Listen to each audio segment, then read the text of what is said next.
Hello NBA fans, and welcome back to another episode here on the NBA the week that was. I apologize for not recording too much across this past month. I'm a junior in high school, and we had a lot of work at the end of the semester, so I wasn't able to devote enough time, energy, or dedication to recording, and I apologize for that. However, now I'm on winter break, so I'll be uploading more consistently, and with the fact being that school isn't as stressful when this semester starts, so I'll be able to upload more consistently. I also apologize for not having a face cam in this episode. I'm currently out of town, so I won't be able to use a face cam. Today I'll be analyzing the Atlanta Hawks preseason, what went well for them, what could be worked on coming into the regular season, and how much we should read into the preseason for the Hawks. I am a Hawks fan, so there will be more Hawks content coming out in the future as the NBA season starts, but don't worry, I'll be getting back to my typical format of videos as soon as the NBA season restarts. Without further ado, let's get right into analyzing the preseason for the Atlanta Hawks.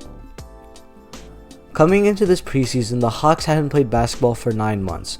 They only had a 2-week training camp before getting right into preseason action against the Magic and the Grizzlies. Something else to keep in mind before I start analyzing the preseason is that the Hawks had 7 new players on this roster that hadn't played with the old guys like Trae Young, John Collins, Cam Reddish, DeAndre Hunter, Kevin Huerter before coming into the season.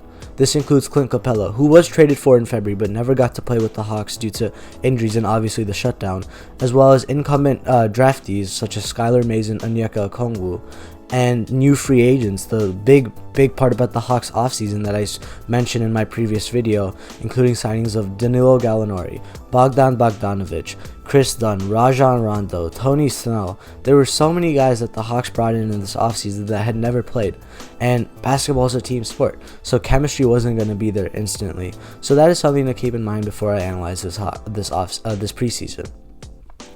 What went well for the Hawks in this preseason? I really am impressed with the development of Cam Reddish and DeAndre Hunter. They really seem confident in themselves, confidence that wasn't seen prior to this preseason. Throughout their rookie years, they were very inconsistent. DeAndre Hunter would sometimes have 25 points in a game, and other nights he would score 0. He didn't have the confidence to get in the lane, draw fouls. He had like 36 foul shots in a 67-game season. That is not a good number at all. However, in this preseason, he was always aggressive, always looking to do something with the ball, whether it was making the right pass or making the right cut to get in the lane, draw the contact, get to the line, and try and finish in the lane. It was really pleasing to see that he's playing like himself, like he was in his Virginia days. He just felt confident in his craft. DeAndre Hunter is a skilled player. He's a great shooter. He has the ability to get in the lane. While he's not the most adept ball handler, he really has the physicality to get in the lane, get with the big guys, and finish through contact as we saw in Virginia. However, he really wasn't able to do that in his rookie year. And on defense, he was great, smothering opposition, shooting guards through power forwards. He has the ability to guard multiple positions, which is extremely valuable for a team like the Hawks, who desperately require defense after being horrendous on that end last year. Let's talk about Cam Reddish. While Cam Reddish was slightly worse than DeAndre Hunter, given the fact that he was turning over the ball a lot, Cam Reddish looked spectacular in this preseason.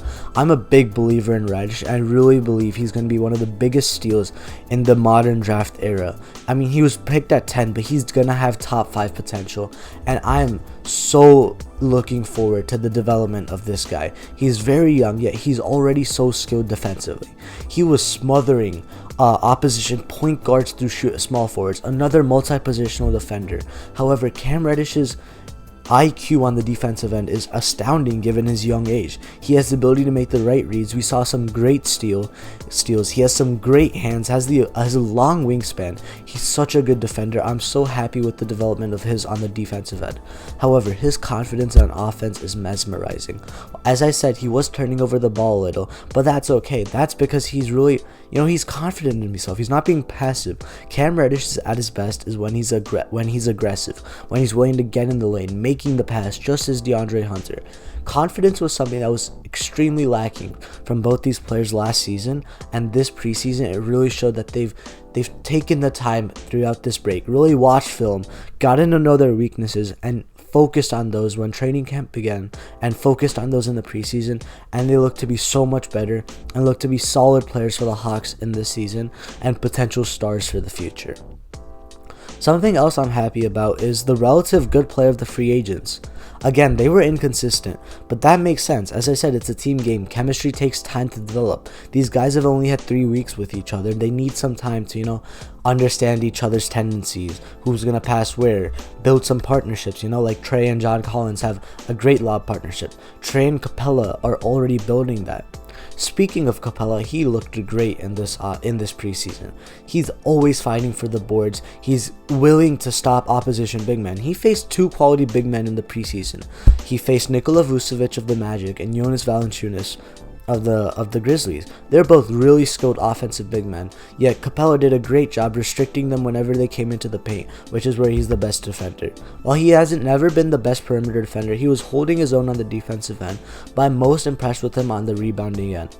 Besides John Collins, the Hawks never had a skilled rebounder. However, Capela's always down there, tipping balls out to the perimeter, tipping them up for himself. He's really always fighting for the rebound, never gives up on the play, which is so crucial for a team that has Trae Young, because Trae Young's going to shoot some long threes, and there are chances he's going to miss them. While Trae Young is great at those long threes, he's always going to miss a few. We needed a guy like Capela, who's big, strong, long, that can really grab those boards and restart the play and give the Hawks another opportunity. We really struggled on the offensive rebounding end last year, and Capela is really going to shore that up. And we still have yet to see Onyeka Okongwu. He was injured, so we weren't able to see him in the preseason. He's also significantly going to help our rebounding and defensive, something that the Hawks desperately needed this season. But Bogdan Bogdanovic is another guy I feel did really well. He really showed himself as a true secondary playmaker behind Trae Young, and can also start. It gives Trae the ability to play off the ball. Bogey's always aggressive, always confident, which is something the Hawks need to inspire the young players we have, such as Cam Reddish, DeAndre Hunter, Kevin Huerter, who are all players who can learn from Bogey and his aggressive nature. Danilo Gallinari also brought a calming yet influential influence to the game, because he has the veteran experience. He's obviously been a great shooter throughout his whole career. He has the ability to be a ball handler and really showed himself on the offensive end. Speaking of where the Hawks struggled, it really was on the defensive end. I truly think that the Hawks still need some time to, really figure out the best defensive lineup for themselves and not be so erratic on the defensive end. Some possessions we would absolutely lock teams down, showing the true top 10 defensive potential this team has. However, for the majority of the game, to be honest with you, they were not looking the best on the defensive end. They were making mistakes. There was miscommunication, and as I said, this is understandable. The Hawks haven't had time to gel as a team. I think we can truly assess their defense 2 or 3 weeks into the season. Overall, this was an interesting preseason for the Hawks. We needed time to really figure out our true combinations. We found out that they're young players. I forgot to mention Kevin Huerter. He's still continuing to develop as a shooter, as a playmaker, and a really valuable piece for this Hawks team. So I'm really pleased with the development of our young players. Bruno Fernando. I really don't like him. He's useless. He just runs around the court doing nothing. We really need Onyeka to be that backup center. But otherwise, I'm pleased with this Hawks preseason, and it gave us a good outlook onto what this season has the potential to be. With the offense we played in portions, with the defense we played in portions. It's all about the development of chemistry, which will lead to consistency for the Atlanta Hawks in this 2020-2021 NBA season. And with that, I would like to conclude this episode here on the NBA the week that was. I hope you gained some insight into the Atlanta Hawks preseason and an overall outlook onto how the season will look for the Hawks. Stay tuned for more Hawks content and NBA content on this channel by subscribing and turning notifications on, as well as liking this video. I hope to catch you guys on my next video here on the NBA the week that was. See ya!